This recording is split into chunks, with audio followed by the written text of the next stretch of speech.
Hello, it's Thursday night and welcome to Femme Forum. What is Femme Forum? It is a politically progressive talk show with a feminist edge. And I'm your host, Chyrisse. We're going to have another interesting show for you tonight, and we have a full house in here helping us out. All our friends are here today. Ricardo and Mark and Max and Joaquin and James, and everybody's here. So we really appreciate it too. One thing that I wanted to talk about was something very important that came up today. Miami Herald had an article about Karen Thurman. Karen Thurman is the head of the state Democratic Party, and Karen Thurman makes about $100 grand a year. What people don't know, and we just found out thanks to the Miami Herald, is she's getting $3,500 a month from the Republicans. Yes, she is taking money from the Republicans. We've always wondered, but now we know she is. And this is not cool. And, you know, the state did not go blue at all. And candidates, Democratic candidates, did not receive money. Even though they won the primaries, they did not receive money. So I suggest that you all call Senator Nelson to complain. After all, he is the one who appointed Karen Thurman to this position. This is a major conflict of interest. And she does not deserve to be the head of the Democratic Party when she's getting $3,500 a month from the Republican Party. It is Al Cardenas? Yeah, Al Cardenas down in, I guess, Miami? Dade County. Dade County. So call and complain. You know, it's a privilege to be making $100 grand a year and, you know, taking money from the other party. That's just so wrong. So anyway, let's go to the topic of tonight.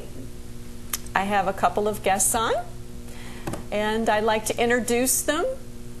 There we go. I would like to introduce you to our two guests tonight down from Inverness. Yes, they came down in the storm from Inverness. Our guests are Beverley Wiskow and Doug Wiskow. And who are they? They are peace activists. Let me tell you a little bit about Beverley. She is a member of Code Pink. She is in the Florida chapter of Military Families Speak Out. She's also the coordinator of Peace Now Citrus. And Doug, he's going to give us an Army veteran's perspective because we're going to be talking about the war. After all, it is a day after Independence Day, and this seems like the right topic to talk about, and I don't even know where to begin. Beverley, where do we begin talking about the war? How did you get involved in all this peace activism? Chyrisse, when I was a girl and didn't know any better, I was working in Washington, D.C. Even before I went to Washington, I was deeply concerned about the war, and became active in the Vietnam moratorium. I was working on Capitol Hill for a senator who was trying to stop the war. I did all that I could to help my peers and my friends and my classmates, and then I wake up every day and say, how can it be that 40 years later we're doing this again? We really didn't learn anything. And I have a son-in-law who's in Iraq. He's also been in Afghanistan and Kosovo, multiple deployments. He's never home, never home. Wow. He would have been career military had it not been for the fact that the Army has so abused him and soldiers like him.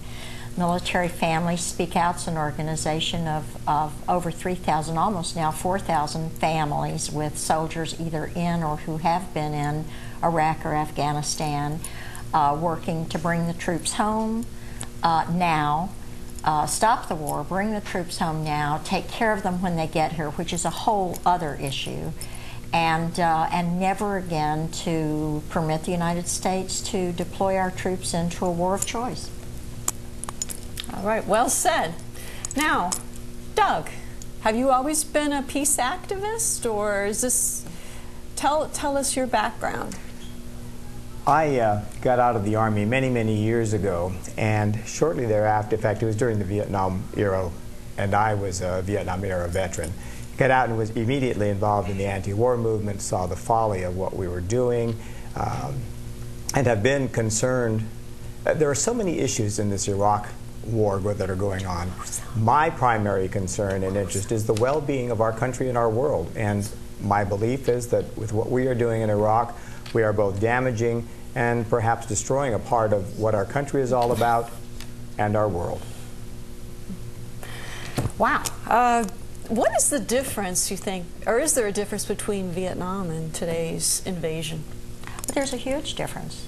One of the primary differences is that we're not seeing anything. We're not seeing it on the news. The news that we're getting is very skewed to present the administration's perspective. We're not seeing interviews with soldiers. We're not seeing body bags. And as crass and as sad as that is to say, that's what apparently causes people to take notice. I was in a store the other day, and a woman saw my little pin on which I put the number of lost soldiers as it changes daily, sometimes twice a day. And she saw the little thing with the coffin, and it has a number on it. And she said, "What's that number?" And I said, "That's the number of soldiers lost in Iraq." She said, "You mean in this war?" Clueless. What war? What other war is there? You know, if any of you have seen the movie The Ground Truth, which is by and about veterans, one of the veterans who lost his arm in Iraq said he was in the supermarket, and some guy says, "Hey man, that's a tough way to have to go. What happened?" He said, "I lost it in the war." And he said, "What war?" Do these people not watch the news? I don't know what planet I they're mean, on. what's with these people? They just go to Publix and that's it, and they don't read the newspapers, or they don't know what's going on. You know, we do a weekly demonstration in Inverness, not unlike demonstrations happening in small and large cities all over the country every day, and there are people who drive by and give us a one-finger peace sign. There are lots of people who drive by and give us a thumbs up and thanks. And but you know what is the most disturbing is the people who act like we're not there. Really, they just ignore you like you're a homeless person. You're just too unpleasant to look at. We are invisible. Wow, that's called cognitive dissonance. Exactly, exactly. They can't deal with it. You know, I've said all along that perhaps my favorite anti-war or peace slogan is, "If you're not outraged, you're not paying attention." And that is, in fact, the bottom line. At this point, I've lost patience with trying to give all the reasons we ought to get out of Iraq, you know, going into the history of how we got there, and was it related to weapons of mass destruction and 9/11, and for God's sake, people. You know. Beverly suggested just a moment ago that this war was quite different than Vietnam. In many ways, many ways, it's exactly the same. We've gotten ourselves in a no-win quagmire that is costing lives, costing resources, costing a huge amount of money that could absolutely and surely be spent in more profitable and constructive ways than it is. And it's all based on lies. And if you do not think it's lies, at best, fabrications. They definitely cherry-picked, you know, the intelligence to create the cause. It's like they worked backwards. Our goal is to go into Iraq and let's make it look. And I mean, they have evidence with the Downing Street memo. And a lot of people, if you ask an American what the Downing Street memo is, they don't know what it is. They have no clue. All these, and the attitude is, "Oh, let's go over to the Middle East and kick some butt," and all this. Why don't they go over there? I mean, we have people that are dying there. We have civilians, 655,000 civilians that have been killed due to wounds, war, to us being there in the war, according to Lancet, the UK journal. It's time for us to come home. You know, Chyrisse, one of the great tragedies is that when, you know, the people who are involved in the peace movement are so often accused of not supporting the troops. And it's an argument that is so like we're not patriots. Like we're I hate that. It's so vapid, it's so obscene that it you know, as a person who has a loved one there, who I wake up every morning, I think about the families who are going to get calls that day. I think about the families who are sitting in hospitals watching their loved ones fade to nothing because they have such profound brain injuries that there is no cure, but they can be kept alive for the next 40 years. And I see the newspaper headlines that say a local soldier, another soldier in Citrus County in Inglis, was killed last week. A hero who sacrificed his life so that we can live free. The truth is that another young person, sincerely believing that he was serving his country, was blown to smithereens by a roadside bomb planted by somebody who was paid $10 to dig a hole and plant it. That has nothing to do with defending freedom. It has nothing to do with the morals or the idealism of that young soldier. What it has to do with is corporatism, imperialism, profits, lies. George Bush is a war criminal who in any other civilized society would be strung up and spat upon by the citizens of his country. Instead, he says to us yesterday on the 4th of July, let's just be patient. Be patient. Give this a little while longer. And I'm thinking, if you cared one iota for any of these parents, wives, children, soldiers, citizens who voted believing in November that something was going to change. He doesn't even go to the funerals. No. You don't see him going to any funerals and paying respect. I mean, initially when the war started, they didn't even want to scroll the names of the dead people across the air, like it's a dirty secret. And yeah, it is a dirty secret because we should never have been there to begin with. And we have soldiers that are going to be coming home with not just war wounds, but PSTD. They're going to have genetic disorders due to depleted uranium. And we're going to tie up the VA system, the hospital system, for a really long time. This is so devastating. And the thing is, people do not understand how serious it really is. You know, it's interesting that as a member of Military Families Speak Out, you know, a lot of the peace organizations, in order to get contributions so that we can print postcards, do signs, hold demonstrations, etc., have to be or choose to be 501c3 corporations, tax-free, tax-exempt corporations. The government that is perpetrating this war is saying to these peace organizations, you can't say certain things or you jeopardize your tax-exempt status. Well, that seems now, like a control situation here. How absurd that the government that is supposed to be fostering open. This war is telling people who are opposing this government, if you say this or this or this, you're going to lose your tax-exempt status. It's just like when we're protesting, you're supposed to stand within a little box. Where's our First Amendment rights as far as protesting goes? And the cops rough up people, too. And here's my position. I called Bill Nelson today on the matter of Karen Thurman. As a footnote, I said, which I do in my daily call to Bill Nelson's office, and tell him any time would be a good time for him to do the right thing about Iraq. Now, here's the problem that I see with the peace movement and with activists in general. We think that we have to implore our Congress people to do the right thing. We're the voters. They work for us. Mm-hmm. Okay, here's the bottom line. Chyrisse, we are your employers, and we've decided that you just really are not living up to our expectations of you as an employee. It is a business, isn't it? It is a business. The government is. It is a business. So we need to call you in and have a sit down. We need to have a come-to-Jesus meeting with you to tell you all the reasons why you are not a satisfactory employee. Instead, Bill Nelson says to us, you know what, I'll meet with 10 of you at a date and a place that I will decide. Starbucks. It'll be in his office, Yeah. on his terms.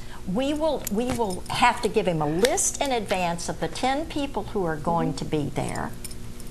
And Do we have a call? we have, let's focus on Nelson. Code Okay. Pink is doing, and I'm sorry this is not a better copy, Code Pink is doing a postcard campaign. It says, focus on Bill Nelson. We are watching you, Bill Nelson. And we're asking people to send postcards to Bill Nelson saying, stop funding the war, stop the funding of torture, bring the troops home now, restore habeas corpus, bring our hurricane equipment home now. Switch. These are all reasonable requests. So far, Bill Nelson has done none of these. So far, Bill Nelson has voted like he's Mel Martinez, for Pete's sake.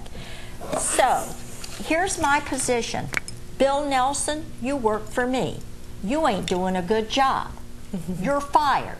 I can't fire him. All I can do is vote for him. But I'm telling you, until the American people get it, that these people are not kings. These are not princes and earls and dukes. Oh, These Bush are thinks he's a king. who work for us, and they are not doing a good job. All right, I think we're going to take a phone call because the phone is ringing. And it looks like it's ringing here. We want to put the phone number up on the screen and all that stuff. We're going to ask Tampa Bay here for their opinion if they'd like to join in the conversation. I have Beverley Wiskow with me. She's a peace activist. And I have Doug Wiskow with me. He is a peace activist and an Army veteran. So let's go ahead and take a call here. And who knows what will happen. We have caller ID too. So, hello there, Gary. Hey, how you doing? Hi. I've called before. I just wanted to ask you guys, has there ever been a time where war was justifiable, in your opinion? May I respond to that? Go ahead. I have been very, very familiar with two unjustifiable, unethical, illegal, immoral wars, this one in Vietnam. There are times when nations must defend themselves, but defense is what the military should be all about and has historically been all about until about 1959 or 1960. The Second World War, I would say, was probably, if there's any such thing as a good war, a good war.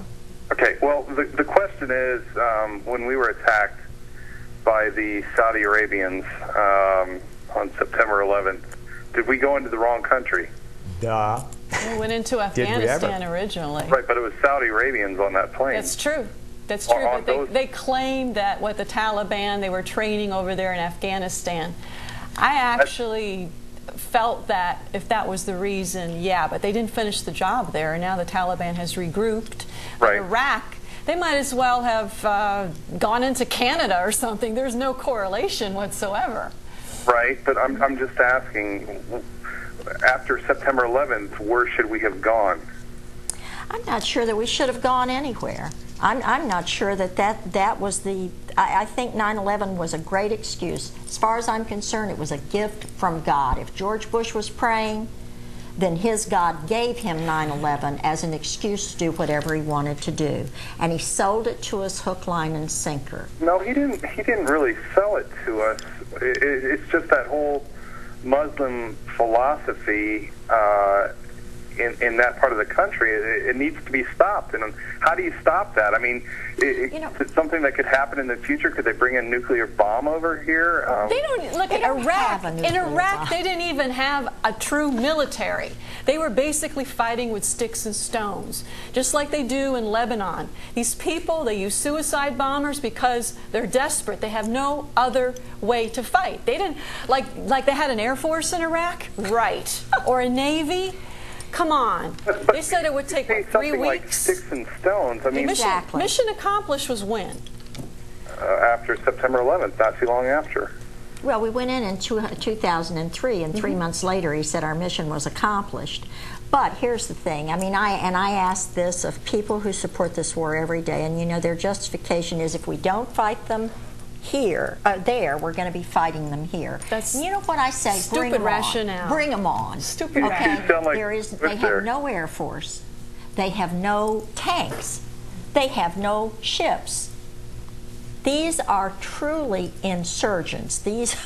I mean, how are they going to get here?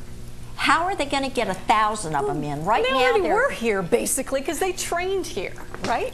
Well, the School of the Americas trained a bunch of nice people who are doing things that are really, illegal. Osama bin Laden was our buddy, too, that used to come back and forth. You know, the Bushis were friends with all the Saudi royals. Come on, they used to, you know, send each other Christmas cards. Enemy is our friend. And you know what? The depth of the deceits is so complete that to try to dissect this thing and say, what did we do wrong? Where did we go? How were we misled? What should we have done? Well, we knew it was wrong from the beginning. There's no hindsight with this situation. We knew. Some of us, I was protesting. I'm sure you were. Like before the war even started, I was on Kennedy. So, you know, protesting. It's too late for that. It's too I'm going to say those for that. in a very generic term. They attacked our country. So what do we do? Just sit back and try to? I said generic. We have a lot of calls coming, so thank you for calling. We've got another one waiting. All right, later. Okay, we want to keep the calls rolling quick so that everybody has a chance. So try and be briefer. Hello, you're on the air. Yeah, good evening. How are y'all doing? Hi. I wanted to talk briefly with Beverly and Doug and with you, Chyrisse. It's Chyrisse, right? Yes. Okay. I want to talk briefly with you about the differences between Vietnam. Let's specifically say, you've already mentioned, Doug, you talked about us going to Iraq and comparing that with the misinformation and the process going into Vietnam. Right now, I mean, these issues that you're bringing up, this is a huge level of deceit that has been perpetrated on us by our own administration. Absolutely. And it's becoming worse and worse and more obvious.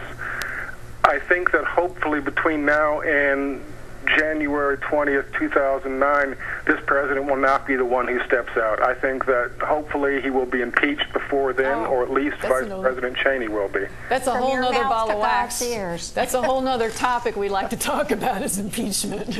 Exactly. But I mean, that aside, the way to bring this to a conclusion, I think, as far as this war is concerned, let's look at the conclusion of the Vietnam War. True, the media was much more helpful back in those days, but what really happened? It was the Pentagon Papers. It was Daniel Eisenberg, and it was actually Mike Gravel.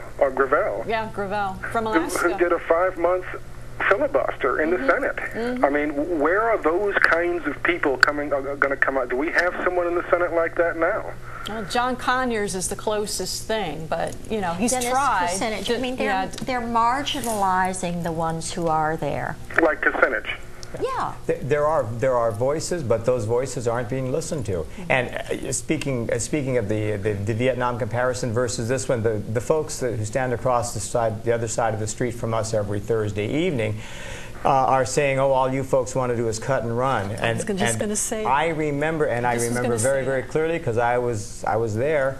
Had we cut and run in 1965, 1966, 1967, we would have saved tens of thousands of American lives. We would have saved a tremendous amount of destruction to the country and people of Vietnam. And these parallels are exactly true here with Iraq. And most importantly, and ironically, had we left in, say, 67 or 68, the outcome would have been no different, absolutely no different, than it was when we left in, 74. And we never understood, really. I mean, it was Robert McNamara who came out in The Fog of War in his book, who came out and said, he talked to, I guess, the premier, whoever it is, of Vietnam, North Vietnam, and he said he just never understood. And the guy looked at him and said, he just didn't get it. It wasn't about communism moving its way through here. Exactly. It was simply about a civil war. It was about control of our country. Let's go back to the cut and run. The Republicans have been using that slogan to try and say, oh, they're going to see us as what, wussies, like cut and run? When Vietnam stopped years later, did the world say, oh, you guys cut and run from Vietnam? No. They said, what took you so long? Right. And the world right now wants us out as well. Why do you think they didn't support us going in? And they said the same thing about Vietnam. They said if we left, they would follow us back here. Yeah. Communists coming back here. And did it? No. No. And did Vietnam fall apart? No. And did Southeast Asia? Did those dominoes fall? No. No. No. I also find it just amazing that this. Thank you for calling. Thank you. Thank you. Go ahead. This president repeatedly, when he addresses the American people, wants us to be afraid. Be afraid. These people want to kill us. This is a war Manipulation. on international. This is global terrorism, folks. These people want to destroy us. And the fact that there may have been a few thousand, if that many, true radicals in Iraq at the time of the invasion, and now there are many thousands. We created them. Still. We gave them a reason, another reason to hate us, didn't but we? not enough to do serious harm. They are picking our soldiers off one at a time. It is like shooting ducks in a children's swimming pool, and we are permitting it because this president gets away with saying, you're in danger. That's right. Let me take care of you. I'm the decider. I'm the protector. I will ensure your safety. Okay. And anybody who believes that has been asleep. We got, the phone is ringing the whole time. We got a lot of people calling here. Hello there, you're on the air. Turn your TV down. I got the wrong number. Okay, you have the wrong number. Hello there. Oh, yeah. Earlier, the made a statement was saying in reference to how will the Iraqis get here. Is that true? That's one question. Okay, but have a rude awakening, guys, they're already here, and it's frightening. That's what I said. They've been here for a while. They're here, and they can be considered, as you call, sleepers at the present time, but and how do you think that the war in Iraq that is costing us $9 billion a month is protecting us from those folks? How is it that those sleeper cells that are already here, that these insurgents who would strap themselves with dynamite and walk into a shopping mall, how is it that this $9 billion a month war? Well, the war is taking place over there. Yeah. So, therefore, if the war is taking place in another country and we have the sleepers here, I don't see where it's protecting us. Exactly. I mean, I don't see the connection. You don't see that the war this is an excuse to have a war. My position is bring our soldiers home. We've got the best trained, best equipped military in the universe, in the history of the world.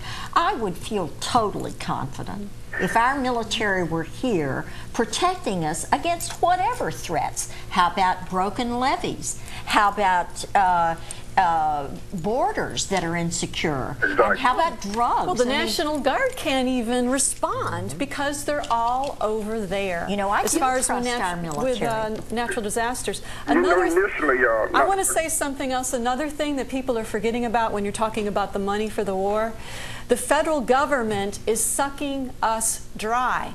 Because of the war, they're not giving money to the state. Have you noticed lately all the layoffs with the government, the city, the state, the county? That's because they're sucking us dry. This country is going to go bankrupt. We're going to be in a depression if this lasts much longer. Exactly. Okay. And initially, we calling it a war, but if you can recall, it was never really, like Doug said earlier, the real war was World War II, but it was never actually titled as a war. It was an invasion. There's a difference. It wasn't a reciprocation going on. You're right. Exactly. Now we're calling it a war. Yeah. Is that something, let me ask you, is that something that you think the United States ought to be doing, invading other countries? For what reason? They didn't do any. I mean, Iraq. Pick a country. Norway. It seems immoral. I think it's Norway. immoral to do this. I mean, it's we always invaded another country that didn't do anything to We're us. occupying it. I have a question. Why is we're it always rebuilding, supposedly. Why is it always the United States going somewhere else to invade? Great What's question. the purpose for that? Why is it always the United States? Because George Bush can. Because his friends are Halliburton, and we talked about this last week. 40 cents of every dollar that goes to the war is going to outsourcing the military to Halliburton, KBR, Khaki, Titan, all these different people. Really, we're paying for the war, and we're paying a lot more than we pay soldiers, that's for sure. So, and this money is borrowed money, folks. Yep. Well, one more question before $9 billion a month. You know, they talk about funding the troops with a few million. They don't even Congress give them body just voted. armor. Irrelevant. Irrelevant. I don't want to ask one more question. I'll let you guys go. But I know some months back, was it last year, when the guys didn't have the proper gear for protection? Did they ever clear that up? I think you got to answer that. I'll let you go. Thank you for letting me on. Thank you, sir, for calling. Keep watching our show. Sure. I just want to know, did they ever clear that up? Thank you. I can tell you, as a member of Military Families Speak Out, the answer is no, it hasn't been dealt with. When my son-in-law was deployed last July, folks, now this is already 4 years into the war, he and every member of his unit had to buy their own helmets because the helmets they provided them were not adequate. He had to buy his own sidearm because the sidearms that the Army issued to them were not adequate.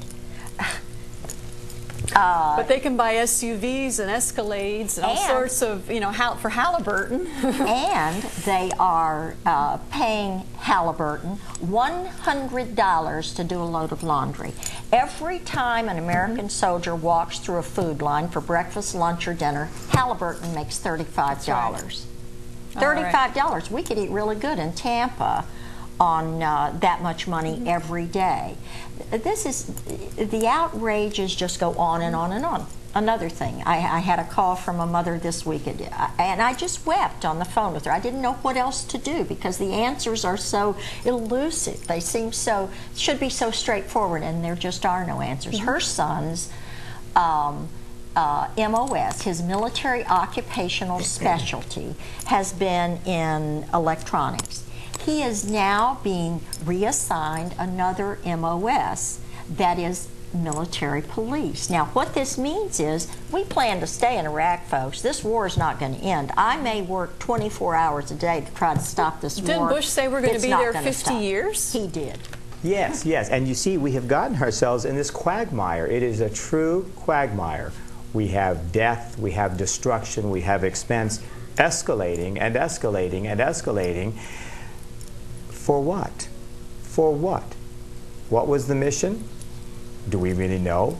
No, I don't think so. What is the mission now? Nobody really knows. And all we're doing is spending money, lives, and material. Another thing that really bothers me about the war is the Republicans are saying we can't have a deadline because then they'll know when we're leaving, as if they're going to attack us. Well, they're killing us off every day. What kind of logic is that? So, because those that are keeping them there, the Democrats and the Republicans, they're allowing our troops to be slaughtered. And in September, they're going to be going in there to vote again, to extend the war.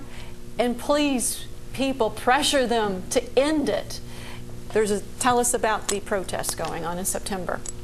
Okay, one of the big challenges to the peace movement, if you will, is that it's not like it's a solid entity. It's not like it has a leader. It's not like it has a board of directors. These are just people like you and me who say this is wrong.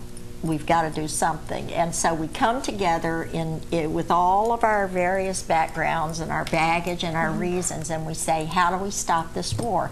And believe me, folks, if anybody had the answer, we would all be jumping on it. So you're as much a part of this as Cindy Sheehan, as Lennox Yearwood, as anybody who's working to stop this war has just as valid a say.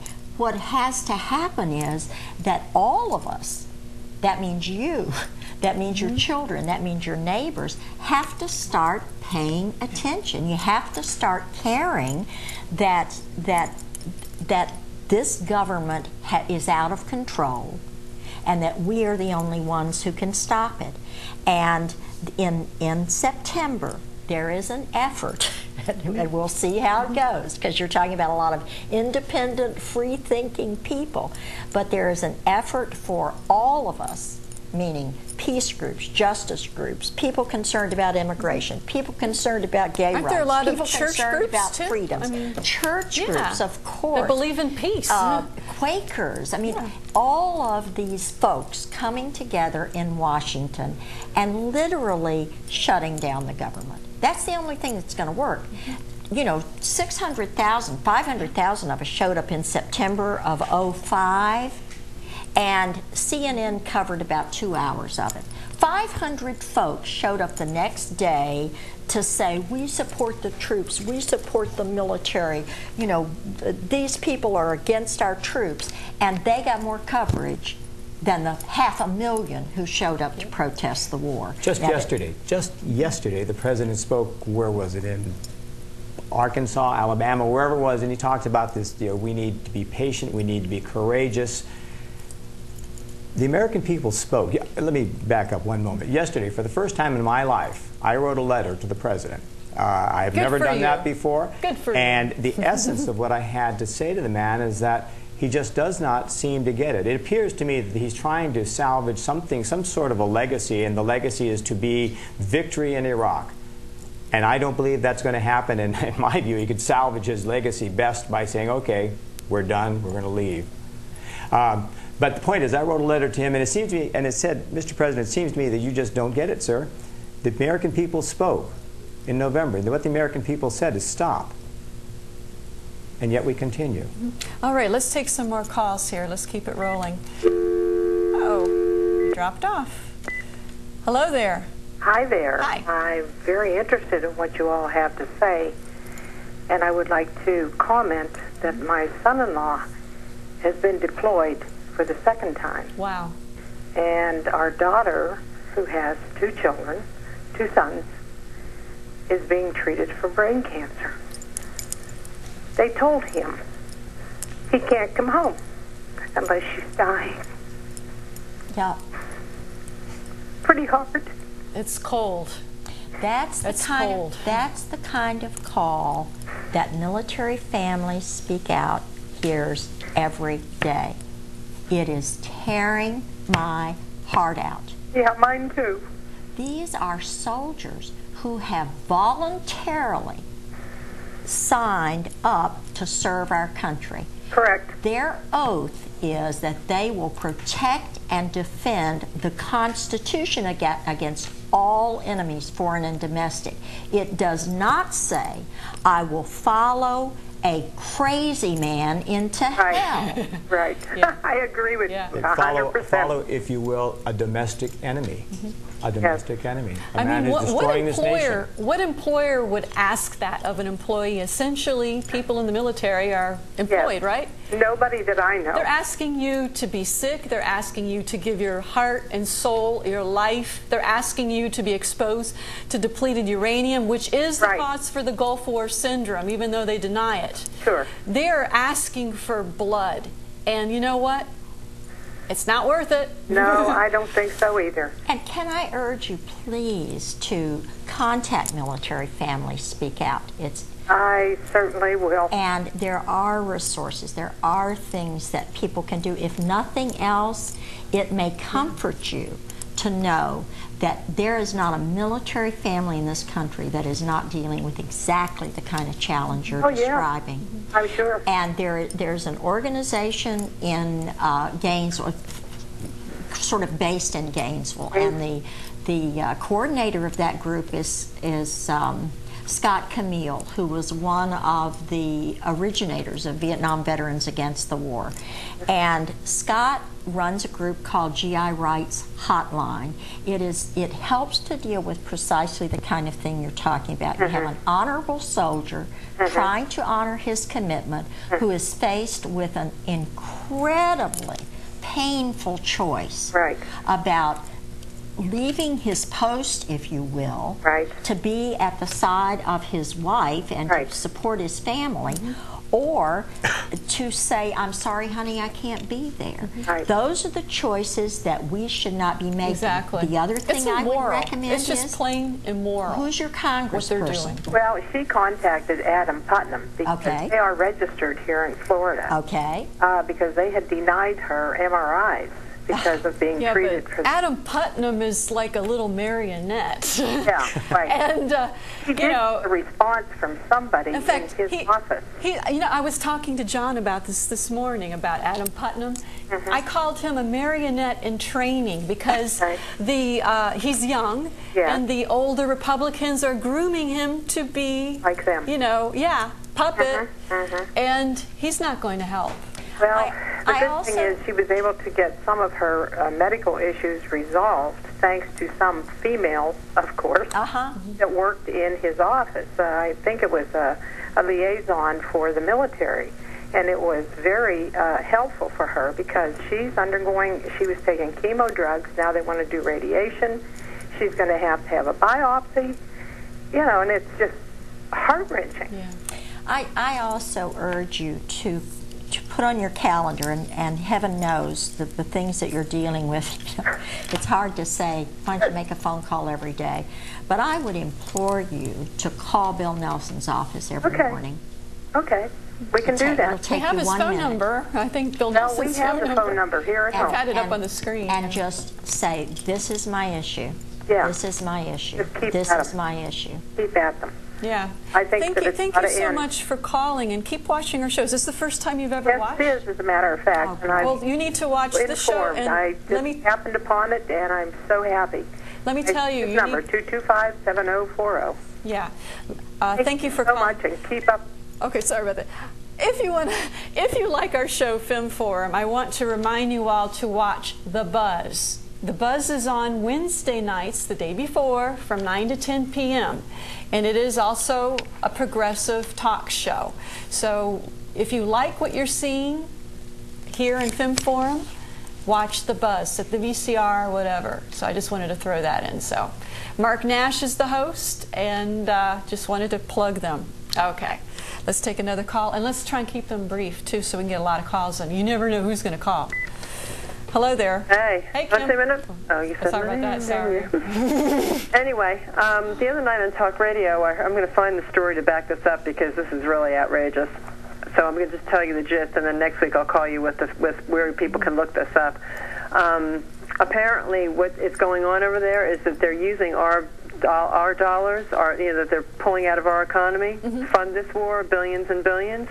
And the few millions that they're able to pull out of that area in assets, oil, look at all the stuff from the museum that disappeared in Iraq. Whatever happened to all that? That stuff is priceless. And the cash that Saddam was nobody found that either. Where did all that go? Oh, yeah. Okay, well, you know where it all went? Cash or whatever it was. Yep, yep. It went to the Federal Reserve, the independent cartel of banking thieves that are stealing everything. That's where it all went. So we're funding the war with our tax dollars, but none of the assets that come from us being over there come back to the American people. It goes to this independent group of bankers. So it's just shifting it over there. Or go to, remember the whole thing about rebuilding Iraq? Oh, no, that's a joke. Well, the money goes to the companies to rebuild. It's just the rebuild never happens. Right. Yeah, it never does. Right. Unbelievable. Chyrisse asked about some of the things that are coming up, and I want to emphasize the September events and ask you, one of the things we forget is that half the people in this country don't have the internet. Thank you for calling. Half the people in this country don't have the internet, and so it's incumbent upon us to keep people informed in other ways. If you've got a neighbor, a friend, a relative who doesn't have the internet, try to engage them somehow. Print out articles for them, show them things. But here's the thing, until 1 million of us show up in Washington and say we're not leaving until the war stops, nothing is going to happen. That's the sad reality. Cindy Sheehan has come out of retirement. She was spent, devastated. The personal assaults on this woman are beyond imagination. It is obscene that this could happen to the mother of a soldier lost in the Iraq War. Next week in Georgia, I urge everybody in this part of Florida North to drive up there. It's a 4 or 5 hour drive at Warner Robins Air Force Base in Robbins, Georgia. It's 100 miles south of Atlanta. The Reverend Lennox Yearwood, who's a young peace activist, human rights activist, is in the United States Air Force. And Reverend Yearwood is going to be, there's going to be a hearing by the United States Air Force to boot him out, because his behavior, his anti-war activities are considered inconsistent with the interest of national security. So as many of us as can are going to go and stand outside the gates of Robins Air Force Base and say, Lennox Yearwood is a loyal American, and how many of our soldiers can you kick out? Iraq veterans who are coming back, who formed Iraq Veterans Against the War, Iraq and Afghanistan Veterans for Peace, are being targeted, their benefits are being taken away. And this man's crime, what is this man's crime for which he is about to be expelled from the U.S. Air Force? Saying that there's something wrong with this whole Iraq war situation. That's his crime. It's okay, I think we have just, what, maybe 10 minutes left in the show? How are we doing on time? We want to take, okay, about 5 minutes. We want to be able to squeeze in a few quick phone calls. I just wanted to reintroduce the guests again. We have Beverley Wiskow, a peace activist, and we have, go ahead. They need to switch. There you go. Beverley Wiskow, a peace activist, and Doug Wiskow, a veteran who used to be in the Army, and we're here talking about the war. I should introduce, too, the Femme Forum monkey. This is the Femme Forum monkey. He's the new member on our set. See, we have the Femme Forum monkey here. Okay, he's going to join us every week. It kind of reminds us of the chimp that's in the White House, right? All right, let's take a couple of more quick calls and keep it brief because we want to get a lot in here. We're only on for a few more minutes. Hello there, you're on the air. Hello. Hi, you're on the air. Okay. Quickly. Yeah, this is Bob Valley. I'm going to speak to Joe. Okay, that's the Joe call. We get that every week. Universal Auto. Hello there, you're on the air. Hello, thanks for taking my call. I know this isn't really a forum for debate, but I thought I'd just share a little information with you, maybe a little different than some of the opinions that you've mentioned. Okay. I noticed that you guys were talking a lot about costs of the war, and I know it's true, there is a huge cost there. Yeah. But I happened to see comments made by the Comptroller General of the United States, who had mentioned that the biggest concern of the country's deficit going forward is really in the area of social programs, and he really was minimizing the cost of this war overall. So just another point of view I thought I'd mention, because again, if you were interested in doing more than just attacking George Bush, if cost is really a concern, then you'd want to look at some of these other areas also.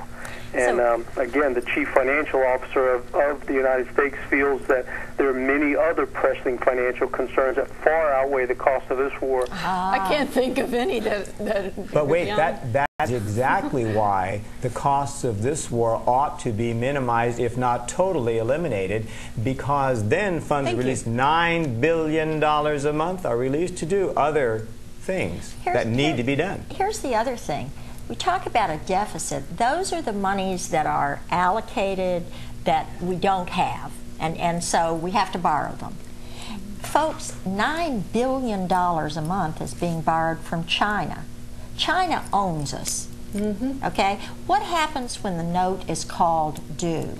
Now, if we were borrowing $9 billion a month to feed people, to provide health care, to rebuild our roads, to improve our schools, to provide benefits to all these veterans who are coming back, I might be able to sleep at night.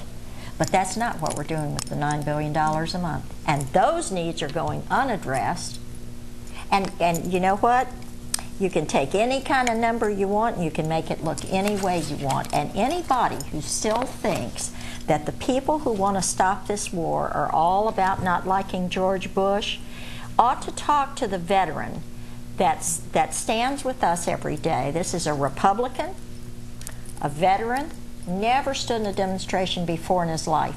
Has a big sign on it, and every day, every week he updates it. These are the names of the soldiers who are lost. these are how many are injured, this is how much it's costing. He's good at cheerleading because he used to be one. Up on the top of his poster in little tiny print, he has the names of 2 soldiers. And he said, one day, I asked him today to explain to another gentleman who came for the first time, why do you do this? He said, one day I was reading in the paper and I saw the 2 names of these soldiers. And I thought, you know what? I'm responsible for their deaths because I haven't done anything to try to stop this war. I'm responsible. So he wrote their names up on the top of his big poster board.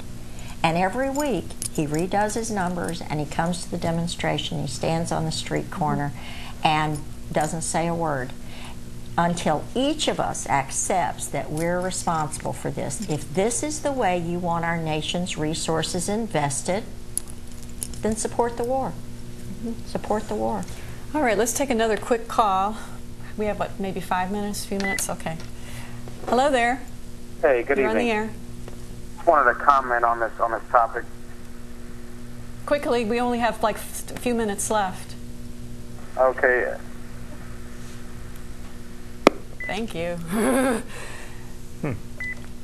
Hello there. You're on the air. Yes. What are your feelings on the ratio of killer whales to? Okay. I think maybe we better wrap it up. We have just a few minutes, right? Okay. Do you think we should take another call? We have time for okay. Hello there. Oh, that's the Joe Redner one. Okay. Universal Auto. We don't ask for Joe. Hello there. Hi, good morning. It's an evening. That's okay, though. It's okay. Okay. Thanks, Doug. Yeah, I'm with you, man. Okay. All right, you guys have a good evening. I'm just sitting here stoned. I'm sorry. You know. Let me talk about these phone calls. This is a real serious topic that we're talking about. We're talking about the lives of everyday Americans. We're talking about the survival of this country and this planet. And I wouldn't make light of it. So, if you think it's funny or it's cute, why don't you get your ass over there to Iraq? Let's take another phone call. Hello. Hey, how y'all doing? Hi. I want to know, what do they want and why are they here? I know I said that before I called here, but why are they treating us like this? Why they just can't get them out of there? I think it's real easy to get them out of there, but this president, man, he doesn't want to. Yeah, he want to see them dead, want to see all of us dead. I don't know about dead, but he doesn't want to leave Iraq. He doesn't want to leave Iraq. Yeah, man, I just don't know, man. Yeah, it doesn't seem like rocket science, does it? No, it doesn't at all. Oh, God, I listen to the program. I love your program. Thank you. Keep I really watching. Like it. Yeah, I'll continue to watch. Yeah, thank you. Bye-bye. All right. Yeah, Femme Forum, we've been on the air for a couple of years just to let you guys know. And every week we have a different topic, a different guest. It's usually political. Sometimes we do charity work, too. We call it altruistic work. Next week, our guests are going to be former congressional candidate John Russell and also his attorney, Mark Adams. They're going to be talking about voting, or how we don't vote, or the votes aren't counted, or we're being disenfranchised, etc. So if you're interested in voting, make sure that you tune in next week. We actually have a great schedule for you this summer, so if you can't watch us, put on the VCR and record us. All right, so let's kind of summarize here what's going on. 6 minutes.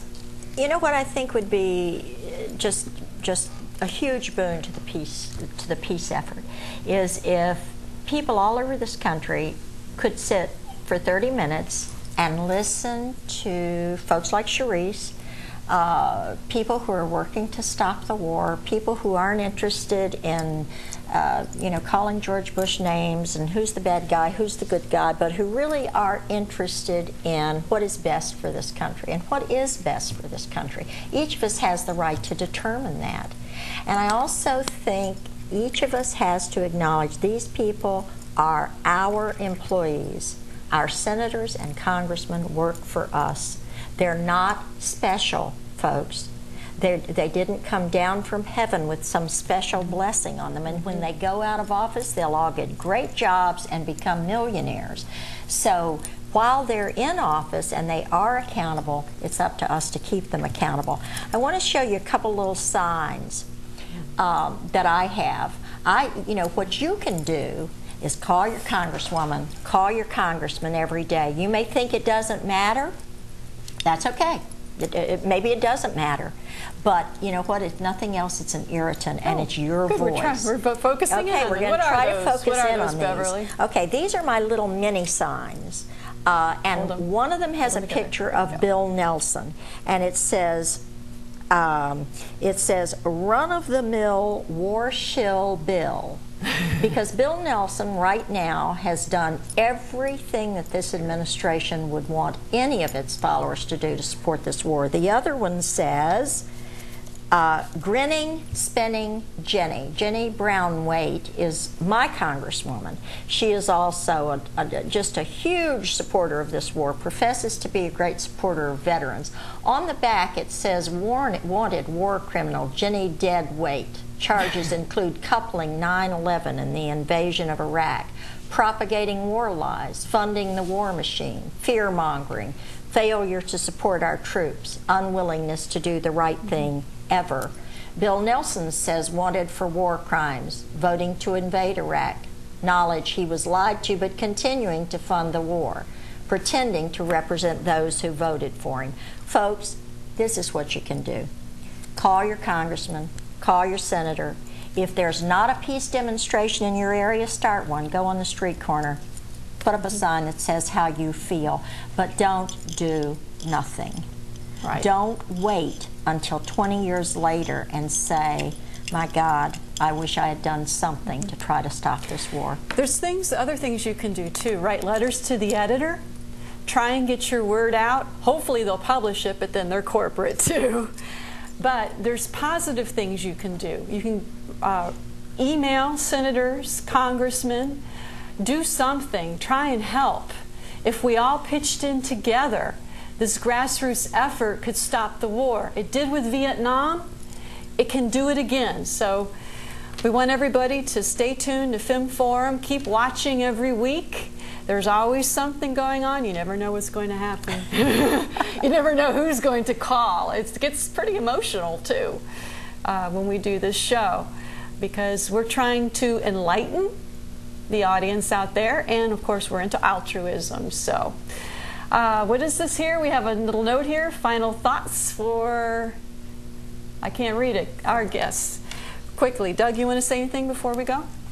The bottom line is evil or wrongdoing prevails when good people do nothing. Don't do nothing. All right. And I'd like to say to my two little granddaughters who live over in Mulberry and their daddy's in Iraq tonight, that you know that your granny is out here doing everything she can, and I won't stop, to bring your daddy home and the thousands of others home safe and sound. Thanks for watching, people. We're almost at the end of the hour. Tune in next week. We have great guests, so we'll see you later, people. Stop the war. Take care, Tampa. Peace. The Humanists of Florida Association is opposed to the policy adopted by the Boy Scouts of America on February 2000 that prohibits gay and atheist youth from participating in the scouting program. The Boy Scouts of America was founded in 1910 and chartered by Congress in 1916 to provide an educational program for boys and young adults to build character, train in the responsibilities of participatory citizenship, and to develop personal fitness. These opportunities were intended to be accessible to all of America's youth.